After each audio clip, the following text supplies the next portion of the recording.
Milene Domingues com a gente, uma alegria sempre recebê-la aqui, comentarista importante, sabe tudo de bola, ex-jogadora. Boa noite, Milene, legal te receber. Boa noite, eu que agradeço, é sempre um prazer aqui estar no seu programa e falar com tantos craques aqui. Eu venho falar um pouquinho, mas venho aprender também, viu? Aqui aprendi bastante, fala bastante. E aí essa rodada do futebol, do Campeonato Brasileiro tá bem interessante, né? Tá feia a coisa, pro time de São Paulo a coisa não tá muito boa não, viu? E esse campeonato a gente está rezando que as rodadas vão cada vez mais rápido, porque ele está um pouco, não sei se é a opinião de todos, mas ele está um pouco chato, né? Boa noite, Pintado, técnico importante de futebol, campeão do mundo, jogador importante. Tudo bem, Pintado? Obrigado, Flávio. Obrigado pelo convite. Contente de estar aqui com vocês de novo. Me sinto muito à vontade quando estou no programa aqui. Tudo certo. É isso mesmo. Tá na sua casa. É um prazer te receber aqui. E aí, Milene, esse Corinthians tem jeito? Vai melhorar? Porque tá meio que correndo atrás do rabo, né? Tá uma coisa meio estranha o Corinthians. Eu concordo com você, Flávio, que o Corinthians, sem jogar nada, tá muito próximo dos primeiros colocados, vai para o G4, volta, enfim, e não tá jogando bem. Não é o Corinthians que nós estamos acostumados a ver desde o ano passado, o Campeonato Mundial, a Libertadores, aquele Corinthians com pegada. Eu acho que a defesa, o Gil tem arrasado. Eu acho que mesmo quando o Corinthians joga mal, ele nunca joga mal. Ele é um dos principais jogadores, eu acho que do Corinthians. O time às vezes não está muito bem colocado, mas ele sempre está. Hoje com o Douglas eu vi que o Corinthians tem mais posse de bola, um melhor toque, o Sheik consegue receber essa bola com muito mais qualidade. O Douglas que acertou uma cabeçada na trave. Linda cabeçada. Quase faz o gol. Olha, eu acho que um tempo você foi gentil com o Corinthians, porque acho que não chegou a ser um tempo inteiro que o Corinthians jogou bem, foi um pouquinho menos. Depois o Vasco começou a dominar mais, a molecada do Vasco deu uma correria danada. Coitado do Danilo, coitado dos zagueiros. A sorte que a gente tem o Gil para mim é um dos grandes zagueiros e já eu acho que já tem até algum lugar aí na seleção brasileira. E é gozado, Milene, que o Gil, ele tira a bola do adversário sem fazer falta, né? Sim, limpinho. Às vezes leva cartão amarelo. Tem um detalhe nele, claro que o que vocês estão falando mas ele vai óbvio, na bola. Né? Vocês estão falando claramente o que a gente está vendo, mas eu acho que ele precisa melhorar a saída do jogo dele. Se ele quiser pensar em seleção, ele tem que melhorar a saída do jogo dele. O Paulo André sai jogando melhor que ele. Por exemplo, o próprio Corinthians. Não, o Gamarra fazia as duas coisas, né? Nossa. Tirava a bola, você vê os zagueiros da seleção brasileira hoje, o Thiago e o Davi, eles saem jogando bem. O Dante sai jogando bem. O Miranda, né, que está no Atlético de Madrid, ainda viu hoje jogando, não está na seleção, mas está. Eu estou dizendo que é uma coisa que tem que melhorar, são detalhes importantes.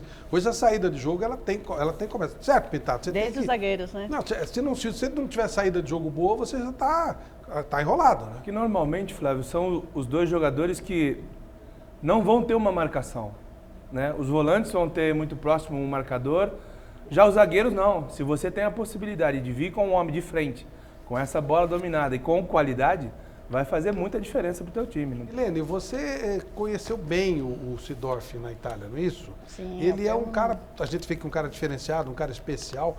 Você entendeu por que ele resolveu jogar no Brasil? Até essa história da esposa, mas ele poderia vir morar no Brasil sem jogar. Olha, eu quando fui morar na Itália, eu estava grávida, né? Eu tinha acabado de sair do Brasil há uns 2 meses, assim, que nós chegamos lá, né? Que eu cheguei lá, o pai do meu filho morava na Itália na época. E a primeira coisa, eu acho que quando você faz, quando vai morar em um país estrangeiro, né? Um país... principalmente que eu nunca tinha ido, não conhecia nada, não sabia falar o idioma. Se você vai a algum país assim, por exemplo, se eu fosse para a Espanha, que era um lugar mais parecido com o Brasil, eu acho que todo brasileiro acha que fala algo de espanhol, a gente pensa que fala até chegar lá, mas chega lá a gente vê que não fala nada, mas dá para entender. Mas eu fui para a Itália, um lugar que eu não sabia falar uma palavra e era um lugar super frio, porque eu cheguei numa época que estava terminando o outono para começar o inverno. Então a gente procura se associar ao lado de pessoas brasileiras, pessoas que possam nos receber bem e tal. E a esposa do Seedorf é brasileira, é carioca, uma pessoa super íntegra, boa gente. Eles se conheceram assim, há muitos anos e tal, em Madrid, enfim. E fui super bem recebida. Então ela virou minha melhor amiga lá. Apesar de nós morarmos em Milão e eles moravam na época em Como, que é a região dos lagos, é próximo de Milão, porque lá tudo é próximo, apesar de ser outra cidade. Então eu frequentava muito a casa dele e ele já tinha na época ela não tinha filhos ainda com ele, agora sim tem uma menina, e ele já tinha 2 meninas que moravam na Holanda. Então, toda hora as meninas vinham para Milão, quer dizer, para Como, e ficava essa coisa de família. Ele é um rapaz super centrado no que faz, muito profissional entre o trabalho.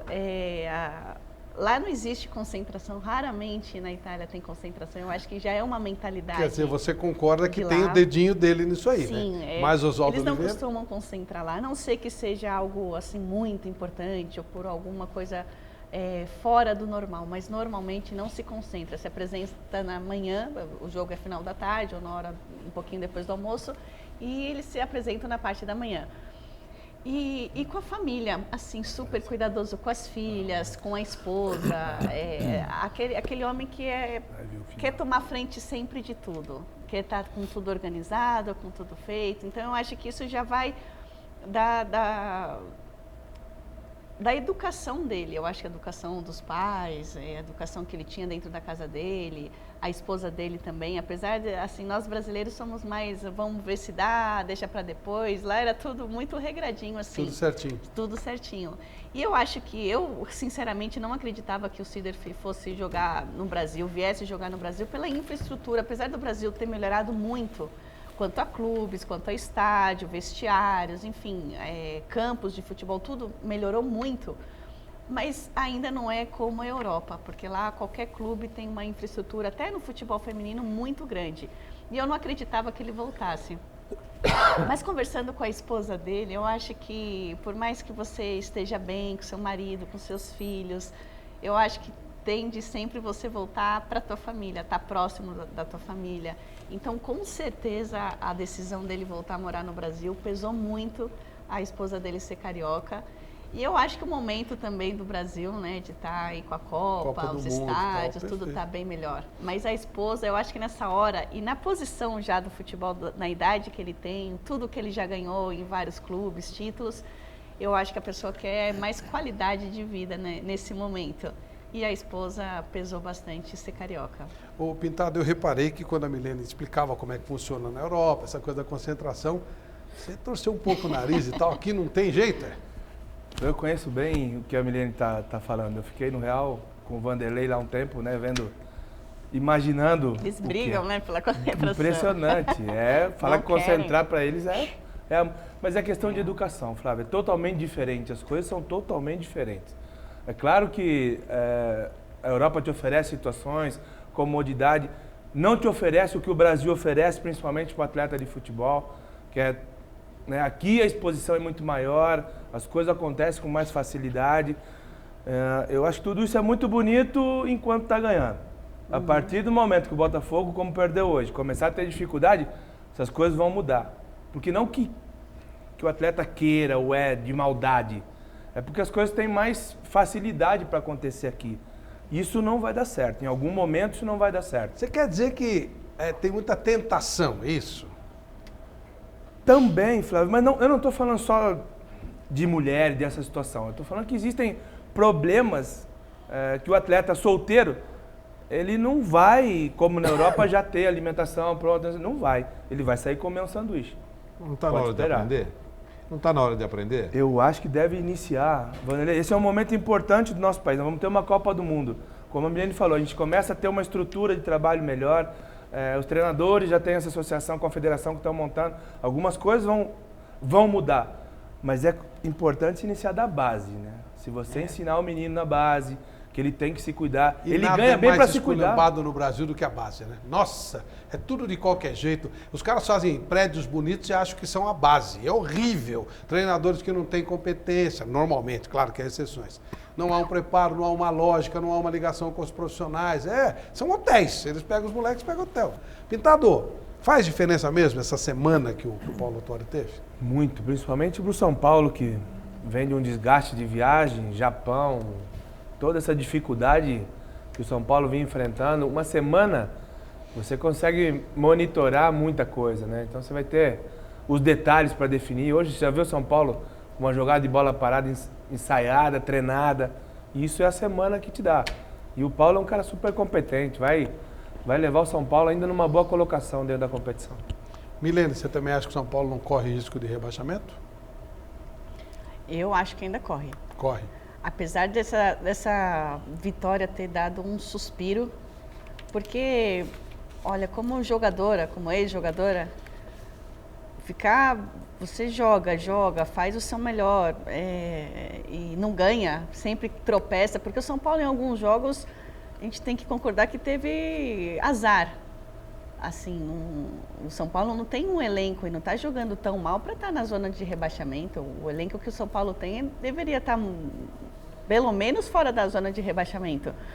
E além da vitória dar esse suspiro para os jogadores, um ânimo maior, a torcida que compareceu, eu achei isso o máximo. O estádio cheio faz uma diferença, sim, no ânimo. Quando você está lá dentro, escuta... Tá certo que nós tínhamos umas 3.000 pessoas, mas já era estádio cheio para nós, 3.000 pessoas. Imagina aí o Morumbi com 40 mil.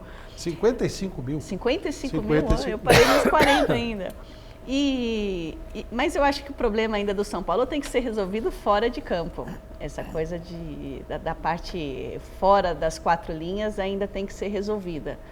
E quando isso se resolver, o reflexo vai dar diretamente aí dentro do campo. Começar com a vitória hoje, eu acho que já deu um ânimo maior para os outros jogos. Mas, como o Paulo falou, o problema não está solucionado com uma vitória, não. Precisa ainda trabalhar muito. E trabalhar, eu acho que principalmente o time está mais unido, né? Não só o elenco, mas como a parte de fora também, desde a presidência até todas as partes do clube. Que é o que nós estávamos comentando aqui, que é uma pena porque o São Paulo sempre foi um clube que deu exemplos de tudo.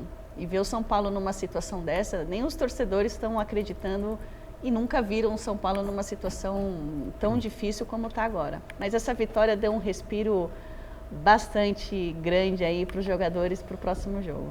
Ô Flávio, você vê que curioso, né? São Paulo que se gabava tanto de ser um time de elite.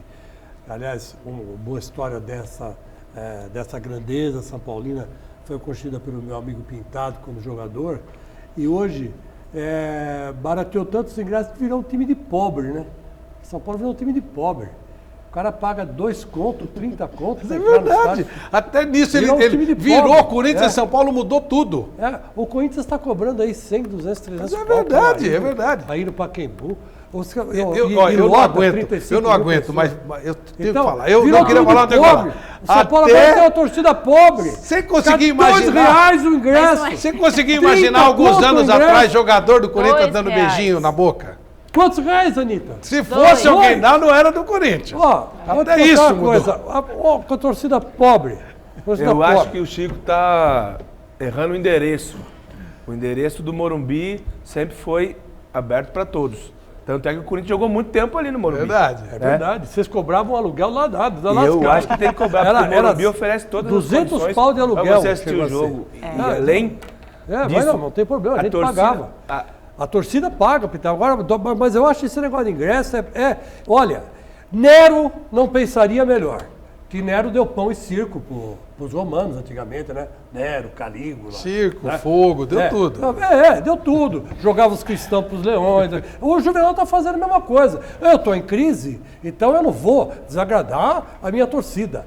Para não abrir o estádio fica chato. Então vamos cobrar de 2 a 30. Eu não gosto de baratear o futebol desse jeito, mas reconheço que foi uma boa sacada. Pelo menos encheu de gente e tal. Mas virou um time de pobre. Não, tudo bem. Eu também não gosto dessa ideia do futebol ser tão banalizado. Eu acho que banaliza demais. Mas a gente tem de convir que o meu filho foi no jogo hoje. O meu filho foi no jogo hoje. Ele pegava, por exemplo, pai, me dá aí 200 conto que eu vou no jogo. Eu tinha que dar. Vai gasolina, carro. Hoje ele falou, pai, tem 30 reais. Mas o que você vai fazer? Com 30 não vai. A grana flanelinha, 50 conto. São ações importantes no momento difícil. Eu acho que é um momento. Para esse momento, até tudo bem. E eu não tenho por que puxar saco de ninguém ali no São Paulo, porque ninguém me deve nada, nem eu devo nada para eles. Mas a diretoria do São Paulo tem tomado algumas atitudes, tem feito né, o papel. Claro que muita coisa também são responsáveis por isso, a própria diretoria, o próprio Leco, o João Paulo sempre estão falando isso, que erraram em algumas situações, isso é muito claro, mas também a gente tem que tirar o chapéu para eles, que estão fazendo o que tem que ser feito. Não, se coçaram. Eles não batem pênalti, né, também. Eles se coçaram. A gente tem que ver isso. Godoy. E os caras dentro de campo também, viu, Flávio? Claro, claro. Eu falo com o Rogério, o pessoal estão se abraçando de uma maneira que é muito importante para o São Paulo Nossa, nesse momento. o pessoal se coçou. Essa torcida deu show hoje, independente de Deu. ser muito ou ser pouco, essa torcida deu show. Dependendo do valor do ingresso, né? Tem Independente que ir do lá e valor do comparecer. ingresso.